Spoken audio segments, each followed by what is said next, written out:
하나님 아버지, 아브라함이 하나님이 되시고 또 이삭이 하나님이 되시고 야곱이 되신 그 하나님께서 지금 이 순간 우리와 함께 예배를 받으시는 줄 우리가 믿습니다. 귀한 예배가 될 수 있도록 하나님 저희를 축복하여 주시옵소서. 예수님 이름으로 기도합니다. 아멘. 우리 사도신경으로 하나님께 우리들의 신앙 고백을 드리겠습니다. 나는 전능하신 아버지 하나님 천지의 창조주를 믿습니다. 그는 유일한 아들 우리 주 예수 그리스도를 믿습니다. 그는 성령으로 잉태되어 동정녀 마리아에게서 나시고 본디오 빌라도에게 고난을 받아 십자가에 못 박혀 죽으시고 장사된 지 사흘 만에 죽은 자 가운데서 다시 살아나셨으며 하늘에 오르시어 전능하신 아버지 하나님 우편에 앉아 계시다가 거기로부터 살아있는 자와 죽은 자를 심판하러 오십니다. 나는 성령을 믿으며 거룩한 공교회와 성도의 교제와 죄를 용서받는 것과 몸의 부활과 영생을 믿습니다. 아멘. 우리 성시교독 55편으로 하나님께 드리겠습니다. 여호와께서 집을 세우지 아니하시면 세우는 자의 수고가 헛되며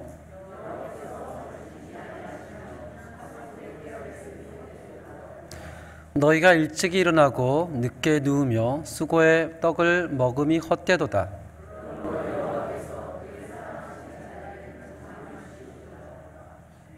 보라, 자식들은 여호와의 기업이요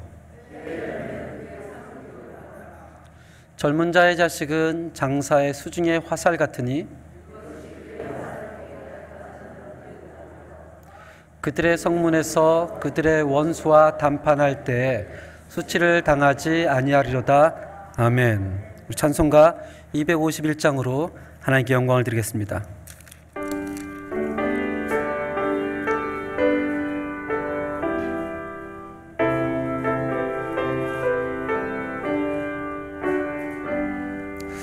놀랍다 주님의 큰 은혜 우리의 죄를 사하시려 갈보리 십자가 위에서 어린 양 보혈을 흘렸네. 주의 은혜 우리의 죄를 다 씻었네. 주의 은혜 우리의 죄를 다 씻었네. 죄악은 성난 파도같이 우리 영혼을 위협하나 헤아릴 수 없는 주네. 십자가에서 보이셨네. 주의 은혜 우리의 죄를 다 씻었네. 주의 은혜 우리의 죄를 다 씻었네. 죄악에 물든 영혼들을 주께서 피로 씻으셨네. 지금도 흐르는 그 피에 눈보다 더 희게 씻으라. 주의 은혜 우리의 죄를 다 씻었네. 주의 은혜 우리의 죄를 다 씻었네. 비할 수 없는 그 은혜를 믿는 자에게 거저주네. 형제여 주 앞에 나왔소.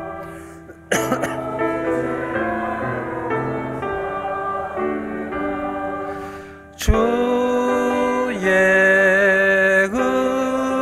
은혜 우리의 죄를 다 씻었네. 주의 은혜 우리의 죄를 다 씻었네. 아멘.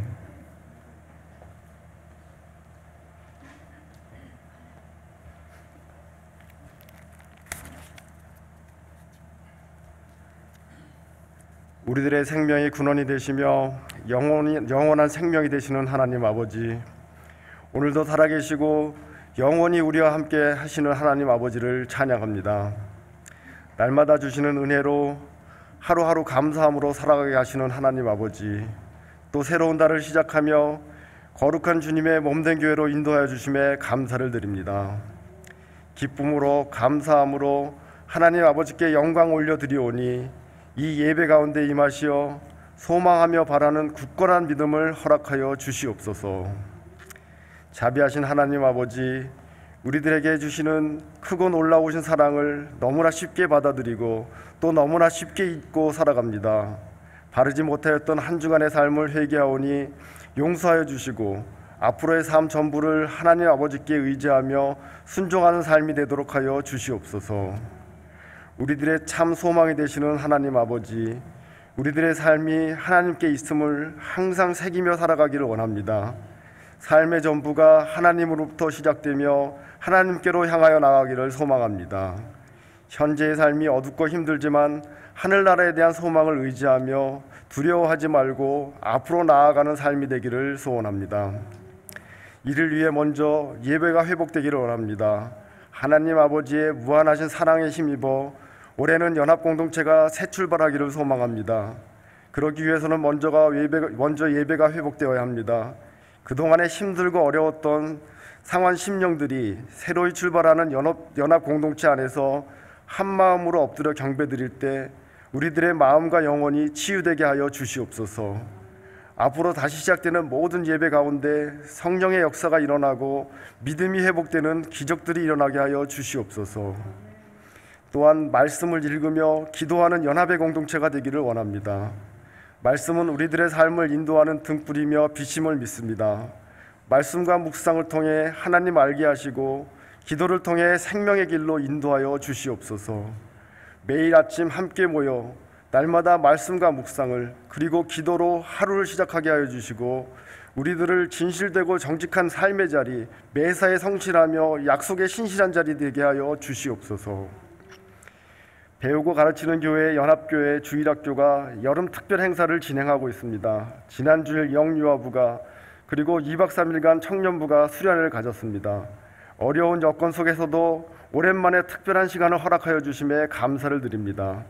또한 이번 주에는 중고등부가 수련회를 진행하며 이어서 유초등부가 성경학교를 통해 하나님을 더욱 깊이 알고 만나는 시간을 가지고자 하오니 하나님 동행하시되 평생도록 함께 하시기를 간절히 원합니다. 준비하고 진행하는 백광환 목사님과 김정선 목사님 사역 가운데 은혜 주시고 영육간의 강건함을 주시어 지치지 않게 하여 주시옵소서.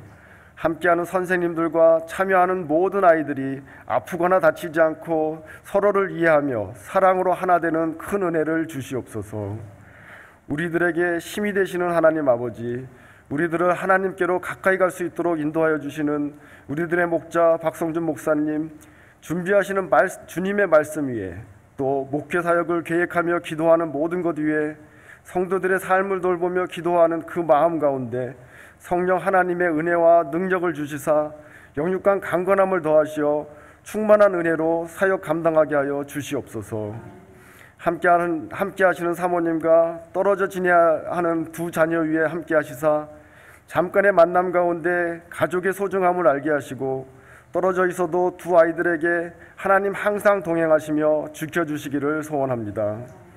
오늘도 선포되는 말씀이 우리들의 영혼을 깨우고 삶을 변화시키며 우리들의 마음을 지배하며 기쁨 충만한 한 주간의 영의 양식이 되게 하여 주시옵소서. 한 주간도 오직 주 하나님 아버지의 인도하심에 따라 순종하며 살기를 원하는 연합의 성도들, 그 사업장과 직장과 가정을 지켜주시고 자녀들과 부모님들에게 은혜를 주시사 주님 항상 동행하는 삶의 은혜가 있기를 소망합니다. 이 모든 말씀 세상 가운데 유일하시며 완전하시며 영원하신 우리 주 예수 그리스도의 이름으로 기도드립니다. 아멘.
잠시 기도하겠습니다. 하나님 아버지, 오늘도 주일을 맞이해서 우리 한 사람 한 사람을 이 자리에 이끌어 주시고 또 주께 찬양을 드릴 수 있고 주의 이름을 부를 수 있도록 해주심을 감사를 드립니다. 이 시간 하나님의 말씀을 나눌 때 성령님께서 저희 마음에 감동을 허락해 주시고 그 말씀이 우리에서 머리에 머무는 것이 아니고 우리 가슴에까지 이르도록 주님 붙잡아 주시옵소서. 예수님의 이름으로 기도합니다. 아멘. 오늘 함께 나눌 하나님의 말씀은 출애굽기 3장 9절에서 14절까지입니다. 출애굽기 3장 9절에서 14절. 우리 저번 주에 봤던 그 본문 바로 다음 구절입니다. 구약성경 84페이지가 되겠습니다. 우리 한 절씩 교독하시고 맨 마지막 구절을 함께 봉독하겠습니다. 이제 가라 이스라엘 자손의 부르짖음이 내게 달하고 애굽 사람이 그들을 괴롭히는 학대도 내가 보았으니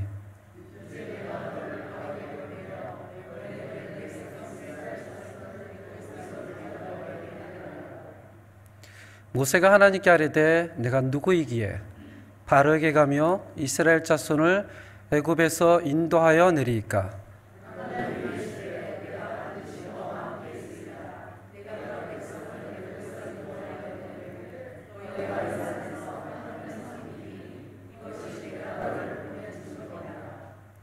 모세가 하나님께 아뢰되 내가 이스라엘 자손에게 가서 이르기를 너희의 조상의 하나님이 나를 너희에게 보내셨다 하면 그들이 내게 묻기를 그 이름이 무엇이냐 하리니 내가 무엇이라고 그들에게 말하리이까.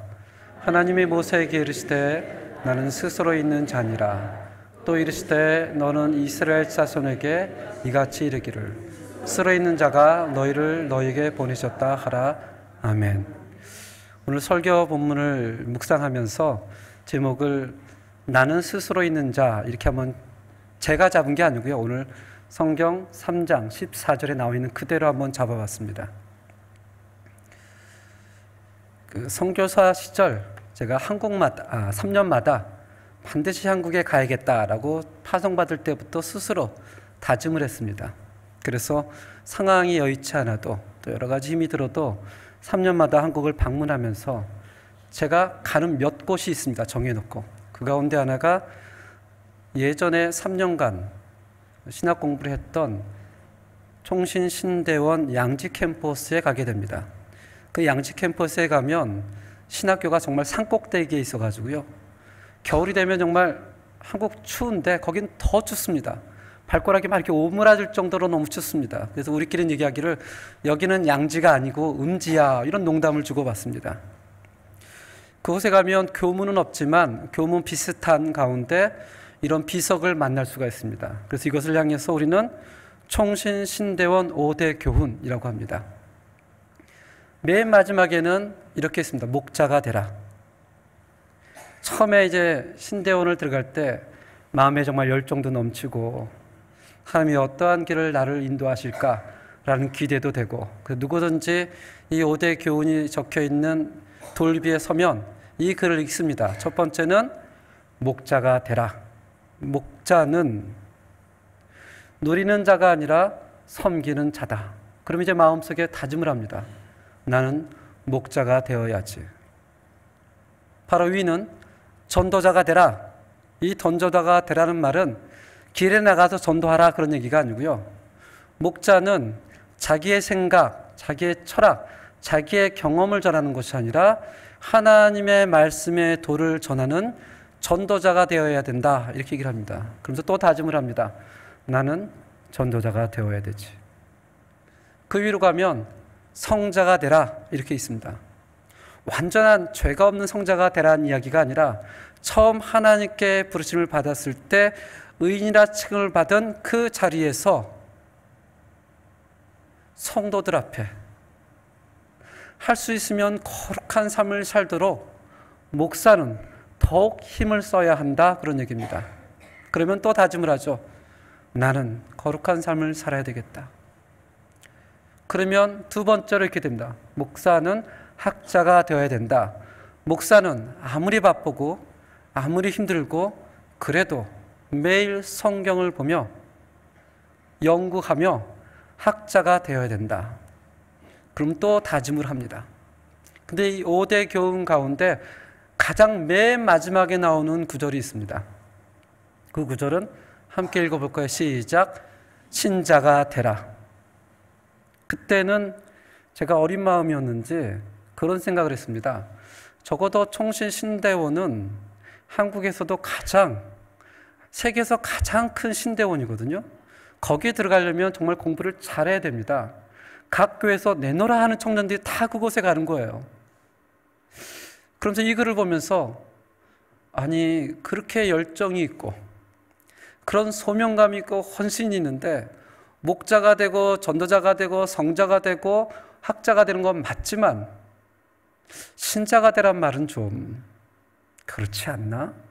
이미 우리는 헌신된 사람들인데, 이미 우리는 하나님 앞에 나의 삶을 드린 사람들인데, 그래서 이 신자가 되라는 말이 사실은 잘 이해가 되지 않았습니다. 그런데 시간이 지나고 더 지나고 나서 제가 이 가운데 가장 중요한 것을 뽑으라 한다면 지금은 고민하지 않고 신자가 되라는 것을 뽑습니다. 왜냐하면 얼마나 많은 사람들이 신자가 되지 않고 목사가 될까? 얼마나 많은 사람들이 신자가 되지 않고 교회에서 직분자가 될까? 얼마나 많은 사람들이 신자가 되지 않고 교사를 할까? 얼마나 많은 사람들이 신자가 되지 않고 이 자리에 앉아서 하나님께 예배드린다고 할까? 이 생각을 하면 마음이 두렵습니다. 우리가 직분을 갖고 섬기고 열정을 내는 것보다도 가장 중요한 것은 무엇이 되어야 된다고요? 신자가 되어야 된다. 우리가 계속해서 출애굽기로 함께 은혜를 나누고 있는 가운데 신명기 34장 10절에 보면 성경이 모세에 대해서 이렇게 얘기를 합니다. 그 후에는 이스라엘의 모세와 같은 선지가 일어나지 못하였으니 모세는 여호와께서 대면하는 유일한 자다. 성경을 보면 모세는 선지자 중에 선지자고 하나님의 얼굴을 대면했던 유일한 사람으로 나와 있습니다. 그 전에도 없었고 그 후에도 없었던 도저히 비교할 수 없는 존재, 그 사람이 모세였습니다. 율법을 받아 유대교의 신앙과 유대인으로서의 정체성을 창조했던 창시자. 지금도 유대인들은 아브라함을 향해서는 우리들의 조상이라고 얘기하고 다윗을 향해서는 우리들의 왕이라고 얘기하지만 그들 마음속에서는 더 위대한 인물, 가장 존경한 인물을 뽑으라면 모세를 뽑습니다. 그렇지만 이 모세조차도 처음부터 하나님의 선지자로 부르심을 받은 것은 아닙니다. 처음부터 이 사람이 유대계의 창시자요 민족의 해방자로 부르심을 받은 것이 아니었습니다. 우리가 저번 주에 봤던 본문 말씀에 보면 양을 치고 있던 모세를 향해서 하나님께서 불타는 불꽃 가운데 있는 떨기나무 가운데서 임재하여 모세를 바라보며 얘기를 하시죠. 모세야, 모세야, 내가 선 곳은 거룩한 땅이니 이 발에서 신을 벗으라. 내가 지금까지 너의 인생의 주인으로 내 마음대로 살았다면 이제부터는 내가 내 인생의 주인이 되리니 너는 신을 벗어 내게 던지라. 그러면서 하나님께서 자기를 계시하십니다. 나는 너희 조상의 하나님, 아브라함의 하나님, 이삭의 하나님, 야곱의 하나님이니라. 모세를 처음부터 나는 너를 선지자로 불렀다. 나는 민족의 해방자로 불렀다. 나는 너를 위대한 인물로 불렀다라고 얘기하지 않습니다. 모세야, 나는 네가 나를 알기를 원한다. 내가 내 인생의 주인이길 원한다. 나에게 너의 인생의 주권을 맡겨라. 사도행전 9장에 보면 사도 바울이 예수 그리스도를 고백하는 사람들을 핍박하러 다메섹으로 가는 중에 있습니다. 그 가운데 하늘의 문이 열리고 모든 사람들이 들을 수 있을 정도로 하나님이 얘기를 하시죠. 사울아 사울아 내가 어찌하여 나를 핍박하느냐. 주의 말씀이 들리자 사울이 묻습니다. 주여 누구시니까 이르시되 나는 내가 박해하는 누구다? 예수라. 이 부르심이 사도 바울의 출발이었습니다. 하나님의 부르심이 없이는 신자가 되지 않고는 모세가 선지자가 될 수가 없습니다. 바울이 사도일 수가 없습니다. 마찬가지로 우리 모두는 지금 이 자리에 직분자로 앉아 있고 서 있는 것이 아니라 하나님의 부르심을 받은 신자로 서 있고 앉아 있다는 사실을 기억해야 됩니다. 거룩하신 하나님의 부름 앞에서 모세가 두려워 얼굴을 땅에 묻고 엎드립니다. 그랬을 때 우리 저번 때 봤던 본문 말씀 가운데 하나님께서 자신의 생각, 자신의 구원의 계획, 하나님의 비밀을 모세에게 알려주십니다. 기억하시죠? 내가 너희의 고통을 보고 내가 너희의 부르짖음을 듣고 내가 너희의 근심을 알고 내가 내려가서 애굽인의 손에서 너희 이스라엘 자손을 건져내고 그 땅에서 인도하여 아름답고 광대한 땅, 젖과 꿀이 흐르는 땅으로 내가 데려가겠노라 라고 지난주까지 함께 말씀을 나누었습니다. 그리고 오늘 본문은 이렇게 시작이 됩니다. 함께 읽겠습니다. 시작. 이제 가라. 이스라엘 자손의 부르짖음이 내게 달하고 애굽 사람들이 그들을 괴롭히는 학대도 내가 보았으니 이제 내가 너를 바로에게 보내어 너에게 내 백성 이스라엘 자손을 애굽에서 인도하여 내게 하리라. 아멘. 하나님의 부르심에는 항상 소명이 뒤따르게 되어 있습니다. 하나님께서 모세를 부르셨을 때는 모세의 개인의 명예를 회복하기 위해서 그의 행복이 안락하기 위해서 그가 평안하게 살기 위해서 그가 천국에 가기 위해서 부르심이 아니고 무엇을 위해서 불렀어요? 소명을 주기 위해서. 내가 너를 바로에게 보내리니 너는 가서 내 백성을 애굽에서 인도하여 내게 하리라. 언제나 하나님은 사람을 부르시고 자기 계시를 통해 소명감을 주십니다. 이 말씀을 보면 일반적인 사람들은 이렇게 반응을 합니다. 목사님, 그거는 모세나 다윗이나 베드로 이런 특별한 사람들에게 해당되는 것이지 아니면 오늘날의 목사님, 선교사님에 해당되는 것이지 우리는 그저 평범하게 예수 믿고 싶고요.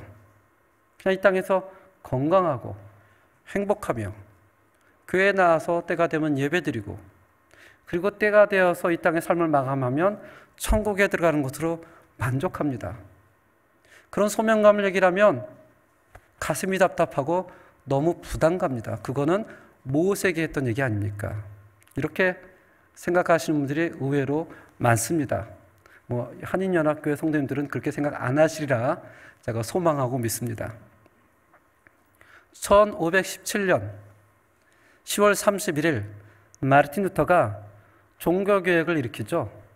95개조 방방문을 써서 교회 문에 붙입니다. 그때 당시에는 교회가 면죄부를 팔고 연옥에 대해서 헌금을 하면 천국에 갈 수 있고 공로 사상을 얘기했던 그 시대였습니다.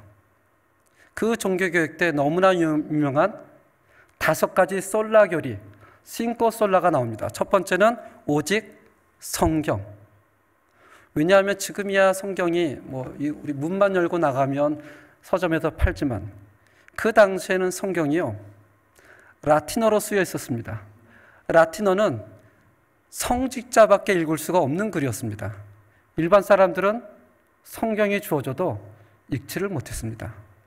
또 성경은 평생이라도 살 수가 없는 너무나 비싼 거였습니다. 그래서 성직자들의 전유물인 성경을 가지고 자기 마음대로 교인들에게 설교를 했습니다. 그런데 마르틴 루터가 아니다. 하나님은 이 성경을 누구에게 주셨다? 우리 모두에게 주셨다. 권위는 교회나 성직자에 있는 것이 아니라 어디에 있다?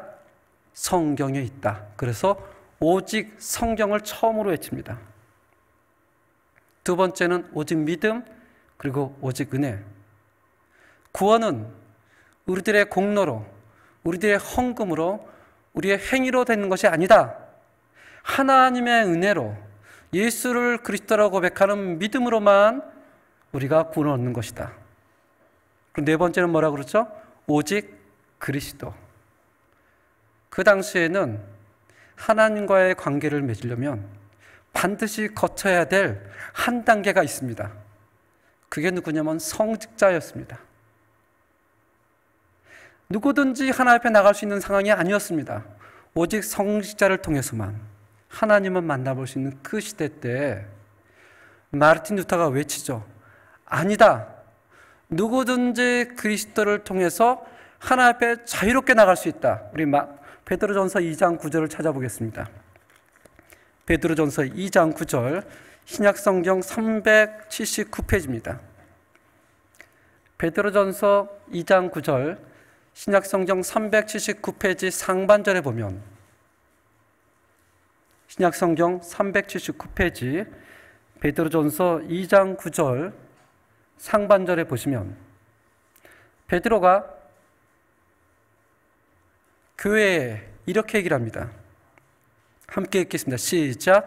그러나 너희는 택하신 족속이요 왕같은 제사장들이요 거룩한 나라요 그의 소유된 백성이니 라고 얘기합니다. 우리 모두는 하나님으로 부르심을 받은 제사장이다. 누군가를 통해서 하나님께 나아갈 수 있는 그런 존재가 아니다. 누구든지 예수 그리스도를 통해서 하나님께 나아갈 수 있다. 그래서 맨 마지막으로 오직 하나님께 영광. 우리 베드로전서 2장 9절 하반절을 함께 읽겠습니다. 하반절 시작. 이는 너희를 어두운 데서 불러내어 그의 기이한 빛에 들어가게 하신 자의 아름다운 덕을 선전하게 하려 하심이라. 이 말은 특별한 목사, 선교사, 어떤 사도에게 전하는 말이 아니라 교회 공동체에게 하는 얘기입니다. 우리 모두는 하나님으로부터 부르심 받은 거룩한 제사장이요 우리 모두는 이 땅에서 하나님의 주신 은혜를 선전해야 될 그 영광을 위해 살아갈 사람들입니다라고 얘기를 합니다. 이 종교개혁이 있은 이후에 600년의 시간 지나고 이상하게 사람들은 지금 다시 종교개혁 이전 시대로 돌아가려 하고 있습니다. 목사를 세워 하나님의 종이라 부르죠. 그렇지만 제가 전에도 얘기했던 것처럼 성경에선 목사만 하나님의 종이라고 얘기하지 않습니다. 하나님의 부르심을 받은 모든 사람들이 하나님께 인생의 주권을 드린 하나님의 종이라 부릅니다. 근데 사람들은 왜 목사를 향해서 하나님의 종이라고 얘기할까? 아마 두 가지 의미가 있는 것 같아요. 첫 번째는 그래도 목사님을 존경해서 그런 의미가 있죠. 그래서 그 부분에 있어서는 너무나 감사를 드립니다. 두 번째는 목사만 하나님의 종이어야 우리의 삶이 자유롭습니다. 그래야 자유롭거든요. 좀 덜 나와도, 좀 덜 섬겨도, 덜 열정이 있어도 우리는 하나님의 종이 아니니까. 그 스스로에게 면죄부를 줍니다. 자기가 자기에게 나는 괜찮아.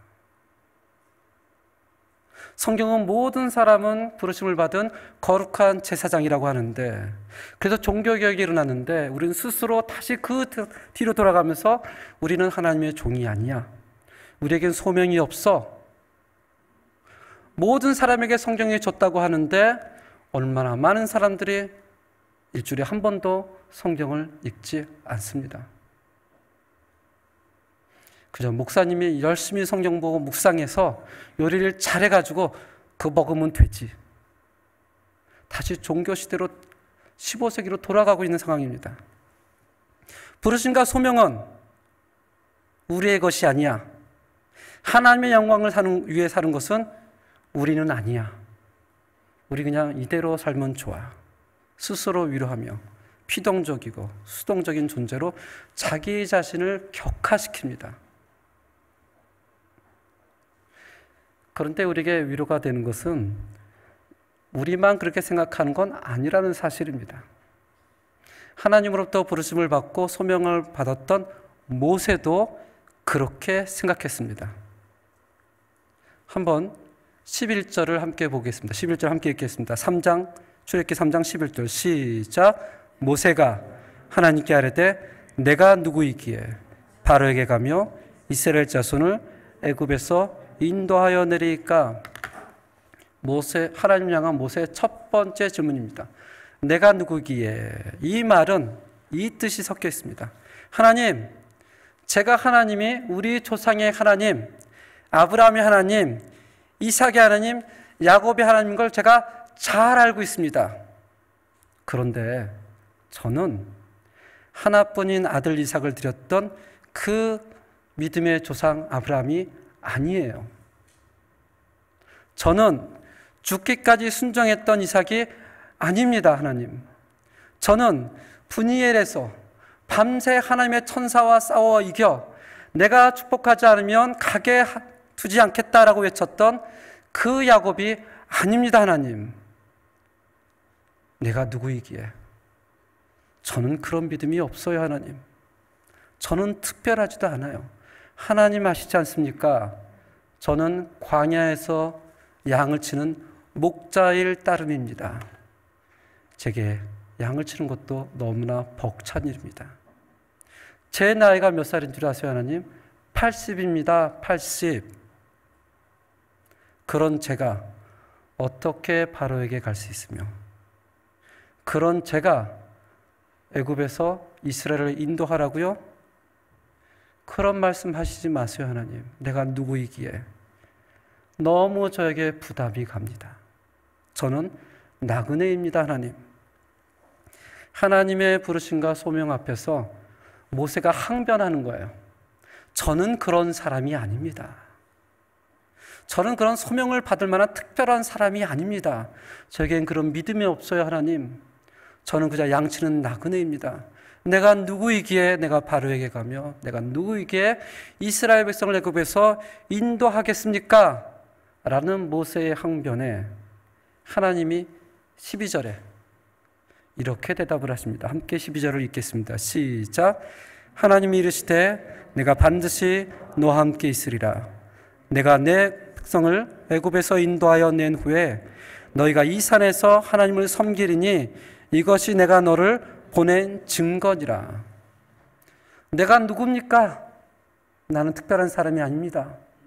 나를 조금 가만 놔두세요, 하나님 라고 항변하는 모세에게 하나님이 뭐라고 얘기를 하죠? 내가 반드시 누구와? 너와 함께 있으리라. 이 말은 이것입니다. 모세야, 나도 알고 있어. 네가 아브라함이 아니라는 사실을. 물론이지 넌 이삭도 아니야. 야곱도 아니지. 예전에 넌 애굽의 모든 지혜와 말에 능숙한 애굽의 왕자였다는 사실도 나는 알고 있다. 그때는 내 자존감이 참 대단했지. 그러나 지금은 양을 치고 있는 미디안도 아니고 히브리인도 아니고 애굽인도 아닌 사실을 나는 다 보고 듣고 알고 있단다. 내가 80이라는 것도 알고 있어. 그런데 너가 누구냐가 중요한 게 아니고 너를 부르시고 너와 함께는 내가 누구냐가 훨씬 중요한 게 아니냐라고 대답하는 겁니다. 그런 내가 반드시 너와 함께 있고 반드시 애굽에서 이스라엘 백성을 끌어내어 이 시내산에서 나를 섬기게 내가 만들겠다. 이것이 내가 너를 보낸 증거니라. 예수님께서 부활하시고 40일 동안 제자들과 있으면서 제자들의 마음은 너무나 기뻤고 마음의 위로가 됐고 마음에 기쁨이 있었습니다. 마지막으로 승천하는 예수님을 바라보면서 그들의 마음속에서는 성령님이 오신다는 기대감이 있었고 소망도 있었지만 다시 주님이 떠나신다는 막연한 두려움을 가지고 하늘을 바라보고 있었을 그때에 마태복음 28장 19절에 20절에 보면 주님이 이렇게 얘기를 하십니다. 그러므로 너희는 가서 모든 민족을 제자로 삼아 아버지와 아들과 성령의 이름으로 세례를 베풀고 내가 너희에게 분부한 모든 것을 가르쳐 지키게 하라. 만약에 마태복음이 여기까지 딱 끝났다면 제자들은 절망이었을 것입니다. 예수님, 베드로는 그렇게 생각했을 거예요. 저는 3번이나 주님을 부인했습니다. 마지막엔 저주까지 했죠. 그런데 제가 어떻게 제자를 삼겠습니까? 다른 제자들도 그랬을 거요. 우리는 주님을 다 버렸습니다. 하나님 우리에게 너무나 부담되는 일을 주십니다. 근데 그 다음 구절이 우리에게 은혜가 됩니다. 함께 읽겠습니다. 시작. 볼지어다 내가 세상 끝날까지 너희와 항상 함께 있으리라. 창조주시며 구원주 되시는 그 하나님께서 우리와 함께 하신다는 그 말이 제자들에게 너무나 큰 위로가 되었습니다. 근데 그 말을 하나님이 모세에게 하고 있는 것입니다. 하나님, 나는 믿음이 없는 사람입니다. 나는 아브라함도 이삭도 야곱도 아닌 사람이에요. 내가 누구이기에 그 일을 감당하겠습니까? 모세야, 나는 내가 아브라함과 이삭과 야곱이 아닌 걸 안다. 그러나 너를 부르신 하나님이 누구인가를 바라봐라. 반드시 내가 너와 함께 하겠다. 사실은 모세뿐만이 아니라 우리가 우리 자신들의 모습을 들여다보면 누가 감히 나는 하나님 앞에 있을 존재입니다라고 해줄 사람이 누가 있겠습니까? 제가 장담하기로는 이 가운데 단 한 사람도 그런 사람이 있을 수가 없습니다. 로마서에서 뭐라 그러죠? 이 땅에 의인은 없나니 하나님을 찾는 단 한 사람도 없다. 하나님의 은혜가 임하지 않고서는 누구도 이 자리에 나와 있을 수가 없는 것입니다. 모세의 변명은 우리와 똑같아요.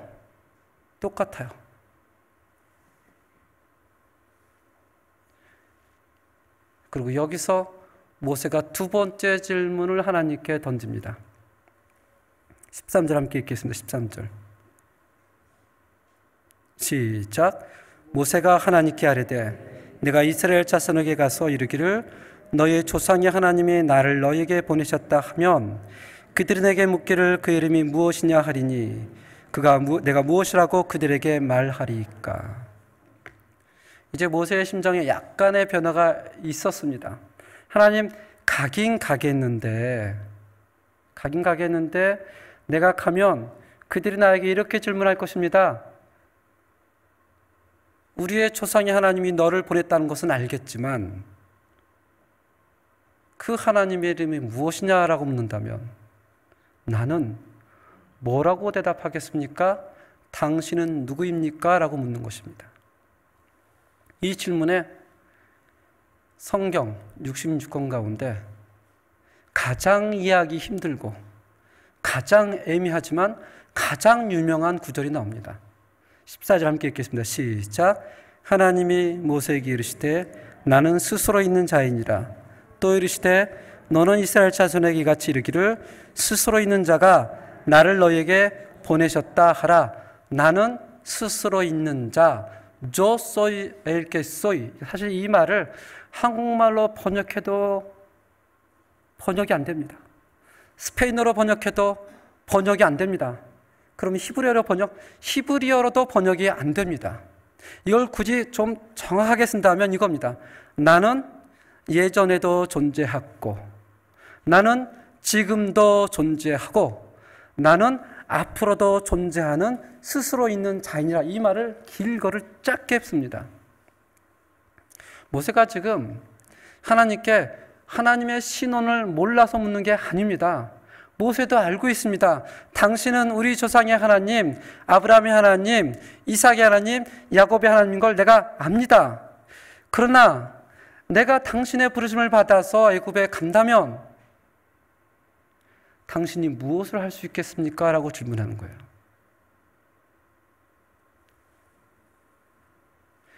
하나님이 아브라함의 시대 때 아브라함을 불러주시고 그를 붙잡아주고 역사하셨다는 사실을 모세는 압니다. 하나님이 야곱의 시대 때 야곱을 불러주시고 야곱을 인도했던 사실도 모세가 압니다. 하나님이 이삭을 불러주시고 그 다양한 시대, 다양한 조건, 다양한 상황 가운데서 하나님 역사하심을 모세가 압니다.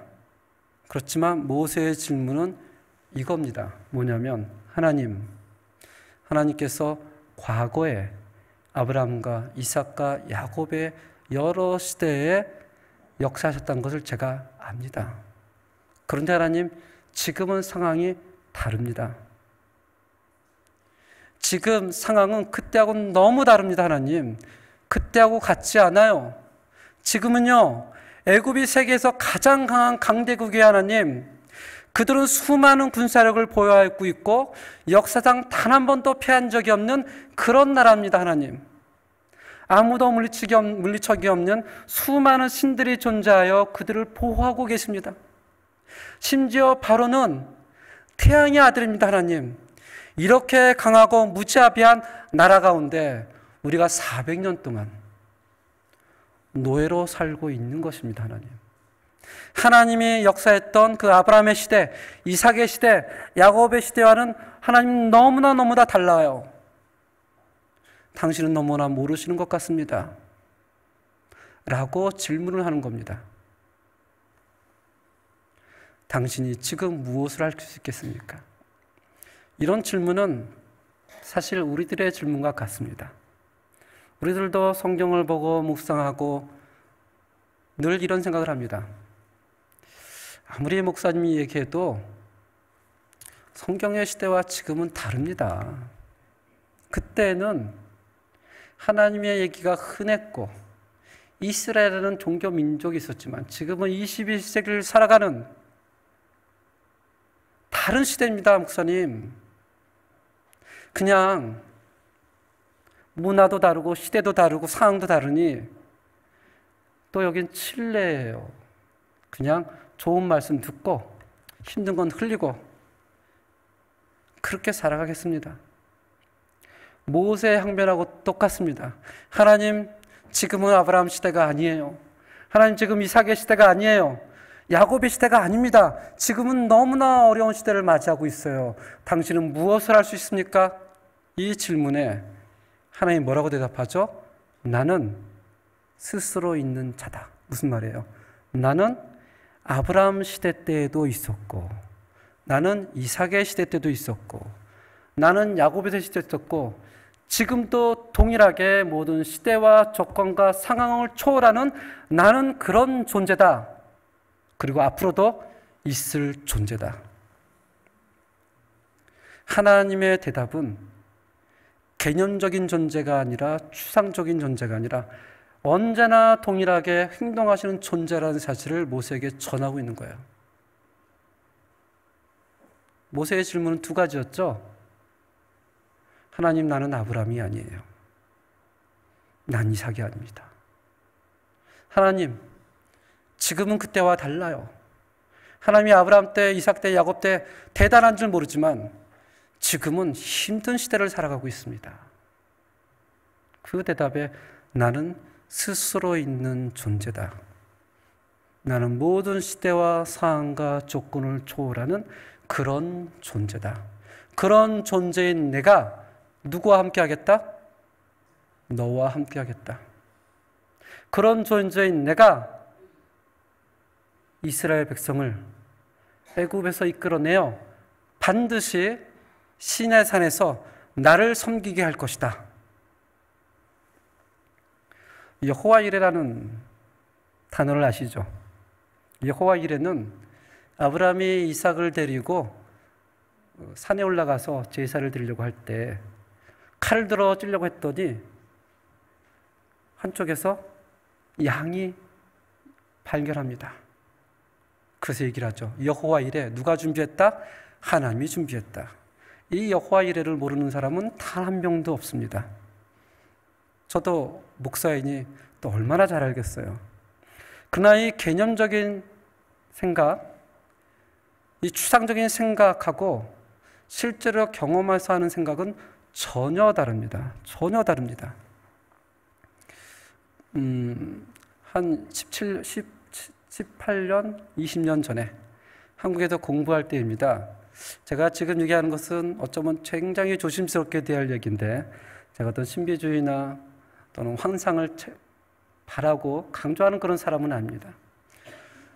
대부분 알듯이 그 신학교 때는 조금 배고픈 시절입니다.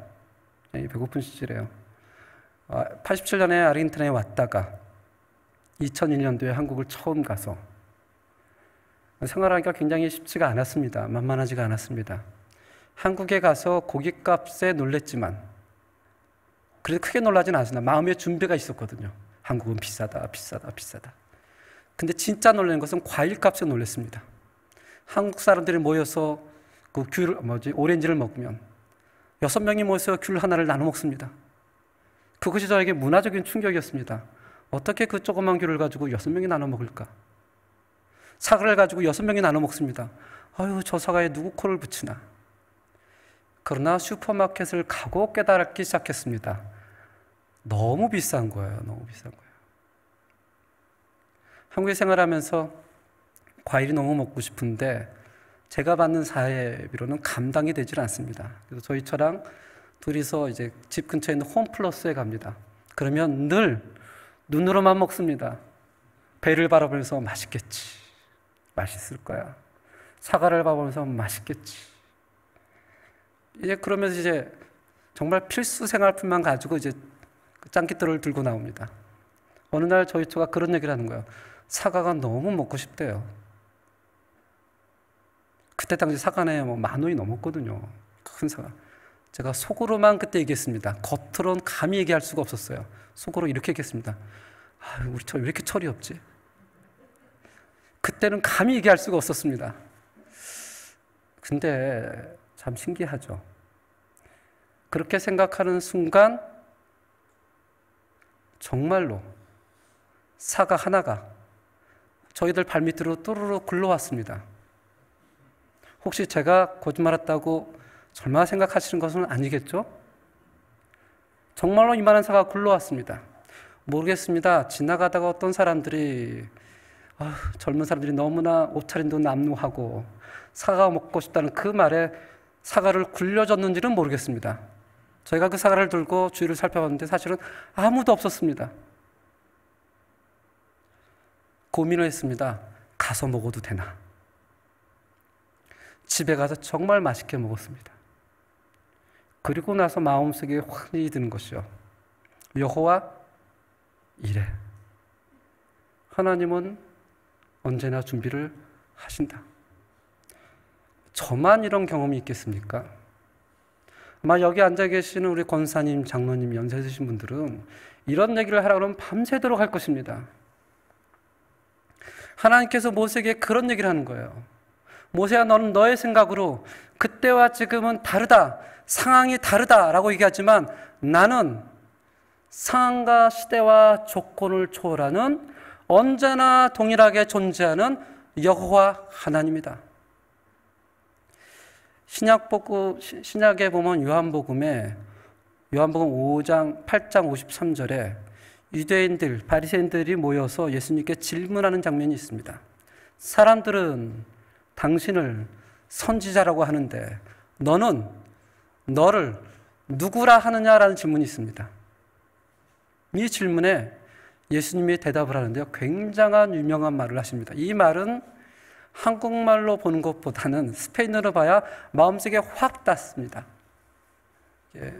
우리 다 스페인어 잘하신다니까 한번 읽어보겠습니다. 시작. Jesús les digo, de cierto os digo, antes que Abraham fuese, yo soy. 이 말을 듣자마자 유대인들이 돌을 들어서 예수님을 치려합니다. 왜 치려했을까요? 예수님이 아브라함보다 먼저 있어서 치려했을까요? 그게 아닙니다. 여기서 말하는 저 소이는 나는 스스로 존재한다는 얘기입니다. 네가 누구냐? 사람들은 선지자라고 얘기하는데 너는 답하라 했을 때 나는 스스로 있는 자녀라고 하니까 유대인들이 뭐라고 생각하죠? 감히 사람이 자기를 하나님이라 칭하는구나. 이것은 신성모독이다 라고 생각해서 돌을 들어 주님을 치려고 합니다. 오늘 본문을 통해서 하나님은 자기 자신을 가리켜 이렇게 얘기를 합니다. 나는 스스로 존재하는 자다. 아브라함 때도 이삭 때도 야곱 때도 모세 때도 그리고 지금 이 시간도 시대와 상황과 조건을 초월하며 동일하게 역사하시는 하나님이다. 저는 이 하나님을 우리가 믿고 있기 때문에 이 자리에 나와서 예배를 드릴 수 있다고 생각을 합니다. 우리가 예배를 마치고 저 문을 열고 나갈 때에도 그 동일한 하신 하나님이 우리의 가정 가운데 사업장에 할 줄로 믿습니다. 함께 기도하겠습니다. 하나님 아버지, 하나님의 은혜가 과거에만 있었던 것이 아니고 지금도 우리에게 동일하게 역사하신 하나님을 우리가 고백할 수 있도록 주님 도와주시옵소서. 하나님, 지금은 달라요. 지금은 21세기입니다. 여긴 칠레예요. 내가 얼마나 바쁜지 모릅니까? 라고 모세도 얘기했지만, 모세야, 나는 그때도 지금도 앞으로도 모든 것을 초월하여 역사하는 하나님이다 라고 했을 때 하나님, 그런 마음의 고백이 우리에게 있도록 하여 주시옵소서. 예수님 이름으로 기도합니다. 아멘. 우리 다 같이 나는 예배자입니다. 함께 하나님께 찬양을 드리겠습니다.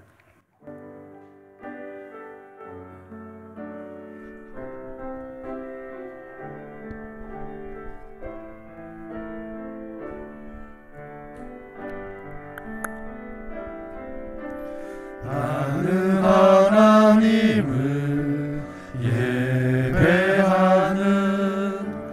예배자입니다.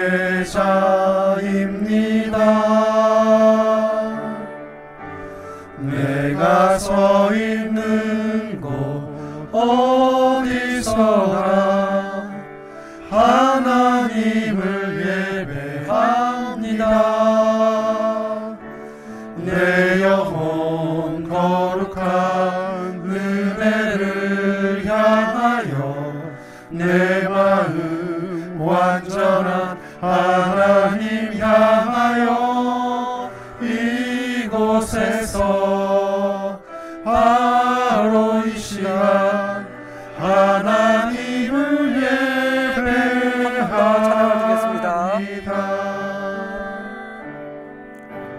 나는 하나님을 예배하는 예배자입니다.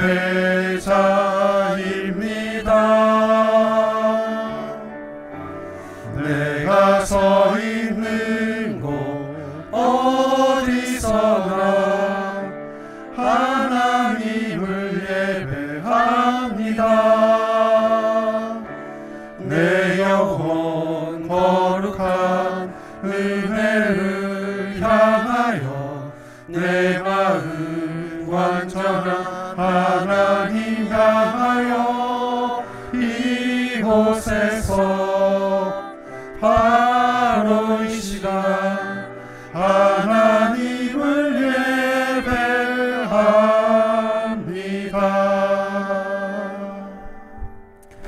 하나님 아버지, 정말 그 하나님을 스스로 존재하는, 구약에도 계셨고 신약에도 계시고 지금 이 시간에도 동일하게 함께 하시는 그 하나님을 우리가 찬양하고 예배를 드립니다. 그 하나님께 두렵고 떨리는 마음으로, 경외하는 마음으로 우리가 헌금을 드립니다. 이 헌금이 주의 나라와 주의 몸된 교회를 위하여 사용할 수 있도록 하나님 붙잡아 주시옵소서. 예수님 이름으로 기도합니다. 아멘.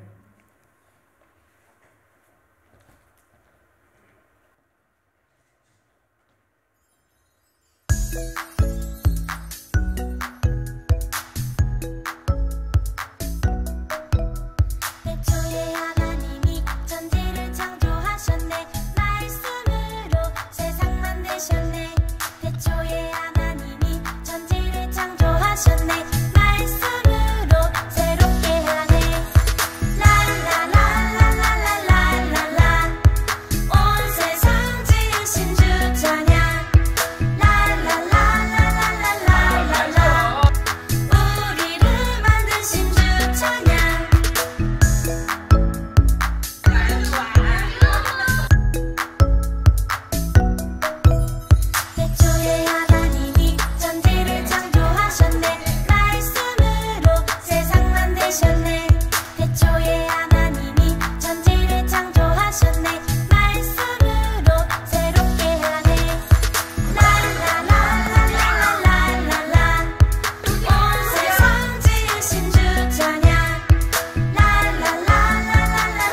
너무나 귀엽죠?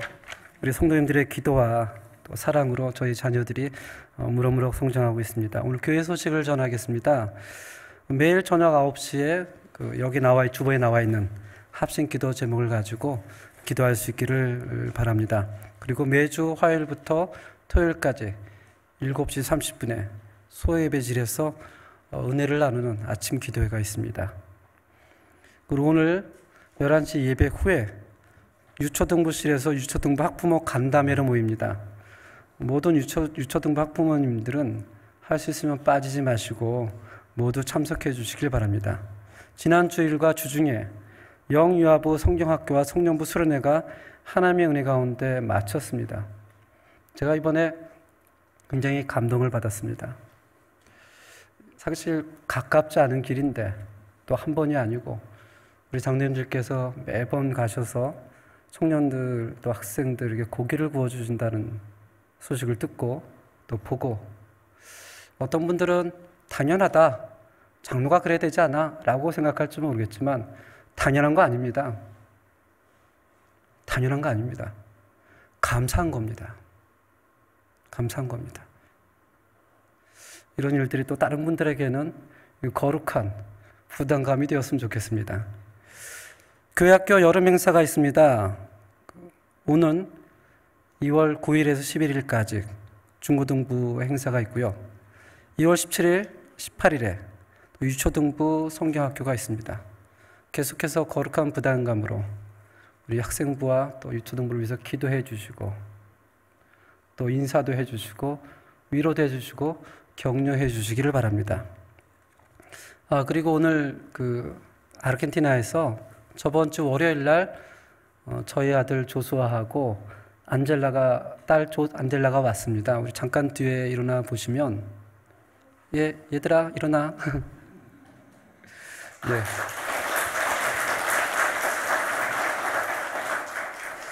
이 한 달 정도 칠레에 머물고 있다가 3월 첫째 주에 이제 학업 때문에 돌아갈 예정입니다.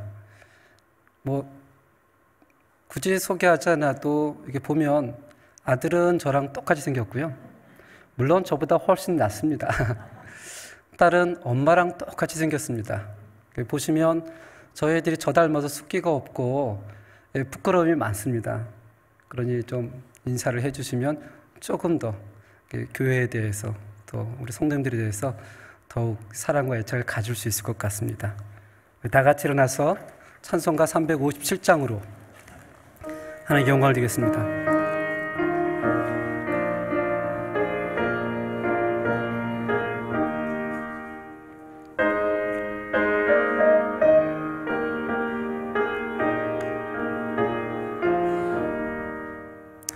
주 믿는 사람 일어나 다 힘을 합하여 이 세상 모든 마귀를 다 쳐서 멸하세. 저 앞에 오는 적군을 다 싸워 이겨라. 주 예수 믿는 힘으로 온 세상 이기네. 믿음이 이기네. 믿음이 이기네. 믿음이 이기네. 주 예수를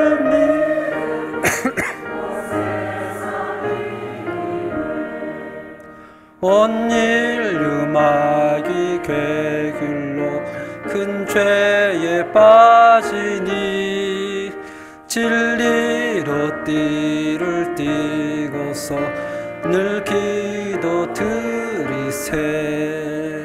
참 믿고 의지하면서 겁 없이 나갈 때 주 예수 믿는 힘으로 온 세상 이기네. 믿음이 이기네. 믿음이 이기네. 주 예수를 믿음이 온 세상 이기네. 이긴 자에게 흰 옷을 입히고 또 영생 복을 주시니 참 기쁜 일이세. 이 어두운 세상 지나서 저 천성 가도록 주 예수 믿는 힘으로 온 세상 이기네. 믿음이 이기네. 믿음이 이기네. 주 예수를 믿음이 온 세상 이기네. 지금은 우리 주 예수 그리스도의 은혜와 하나님의 놀라우신 사랑과 성령님의 교통하심이 어제도 존재했고 지금도 존재하며 앞으로도 존재하는 그 하나님을 고백하며 믿고 살아가길 원하는 저희 한인연합교회 모든 성도님들 위해 지금부터 영원까지 함께할지어다. 아멘.